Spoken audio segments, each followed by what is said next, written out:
গত পরশুদিন অর্থাৎ 27 তারিখ 25 তারিখে টাইমস অফ ইন্ডিয়াতে একটা বিজ্ঞাপন দেওয়া হয়েছে যে আমাদের দুর্গাপুর রেঞ্জে 5টা জেলা আছে, পুরুলিয়া, বাঁকুড়া, বর্ধমান, পূর্ব বর্ধমান, পশ্চিম বর্ধমান এবং বীরভূম। 5টা জেলার প্রতিটা জেলাতে একটা করে কেন্দ্র ক্যাম্প হবে, একটি করে কেন্দ্র, এবং সেই কেন্দ্রে পরশুদিন বিজ্ঞাপন দিয়েছে কাল সানডে ছুটি, আজকে মন্ডে সকাল 9টা থেকে ক্যাম্প শুরু হয়েছে। কোনো শ্রমিক এই খবরটা পায়নি, যে জন্য আমি এই সমস্ত অফিসারদের, ইন্সপেক্টরদের কাছে এসে আমি জানতে চাইলাম যে এটা একটা প্রহসন হচ্ছে। কারণ যে কোনো গভর্নমেন্টের ক্যাম্প করার উদ্দেশ্য হচ্ছে যে শ্রমিকদের যে ন্যায্য ইপিএফ যে পাওয়া, সে তারা পাচ্ছে কি না। আমাদের এই পশ্চিম বর্ধমান জেলার বিশেষ করে আমরা জানি যে মঙ্গলপুর এবং জামুরিয়া শিল্প ক্ষেত্র আছে, সালানপুর আছে, বিভিন্ন জায়গায় দুর্গাপুর রয়েছে, কলকারখানা অজস্র আছে।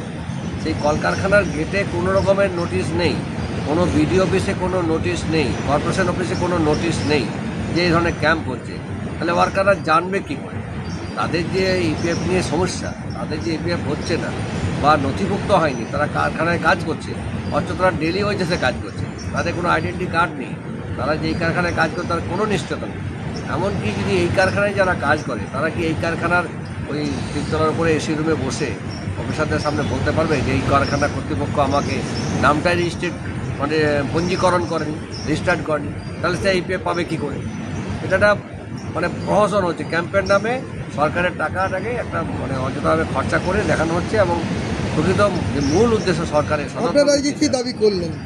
আমি দাবি করলাম যে আগামী দিনে এই ক্যাম্প, যে ধরনের ক্যাম্প করলে ব্লক স্তর বা জেলা স্তরে যে আমাদের শিল্প দপ্তরের অফিস রয়েছে সেখানে করা হোক, এবং এই বিজ্ঞাপনগুলোকে খবরের কাগজ শুধু না দিয়ে প্রত্যেকটা ব্লকে, বিডিও অফিসে এবং সেই সঙ্গে আমাদের কর্পোরেশন অফিসে, জেলা দপ্তরে সব জায়গায় সেই নোটিশ দেওয়া হোক, মেসেজটা কনভে করা হোক, যাতে শ্রমিক বন্ধুরা খবরটা পায়।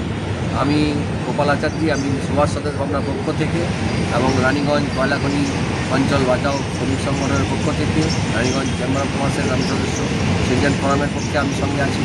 সমস্ত শ্রমিকের জন্য আমি ইন্সপেক্টরের কাছে আবেদন করলাম এবং আমি চিঠি করলাম আজকে। আপনারা দেখতে পাচ্ছেন এই চিঠি তারা রিসিভ করে দিয়েছে আমাকে। আপনারা যে আজকে এসছেন, যেহেতু আপনারা জেনে এসছেন, ঠিক আছে, আপনাদেরও অবগত করছি যাতে যাদের কোনো সমস্যা থাকে, আপনাদের যদি ওই ব্লক লেভেলে বা লেভেলে যদি আপনাদের কোনো সমস্যা থাকে আপনারাও পাঠান না, অসুবিধা কী আছে। এবং এনাদেরকে বলা আছে যে যেহেতু আজকে ক্যাম্পটাও জয়াবালাজি, এনাদেরকেও বাইরে বলা আছে যে একটা দেখুন পোস্টার একটা লাগানো আছে, তো এই কারণে লাগানো থাকে যে এখানে একটা ক্যাম্প হচ্ছে, যাতে বাইরে যারা আউটসাইডার যারা আছে তারাও যাতে জানেন, জেনে এই ক্যাম্পটায় যোগদান করতে পারে। আপনি এতক্ষণ এসছেন, কতজন এসছে শ্রমিক এখানে? আজকে কতজন এসছে? 16-17, আপনাদেরই 25 এরকম ছিল। বাইরের থেকে উনি এসছেন, আরেকজন বোধহয় আসার কথা। এখানেই বোঝা যাচ্ছে বাইরে থেকে বেশি কিন্তু আসেননি। সেইভাবে কি ব্যবস্থা নেবে? সেই ব্যবস্থা তো আমরা নিয়েছি, অলরেডি নিয়েছি। এবার যদি না আসে, এবং আপনারা যখন হচ্ছে এই ব্যাপারটাকে আপনারা দেখুন, যখন হচ্ছে আপনাদের ওই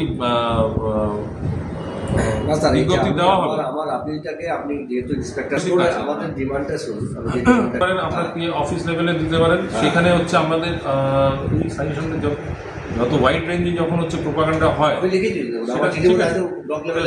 সেটা আমরা অবশ্যই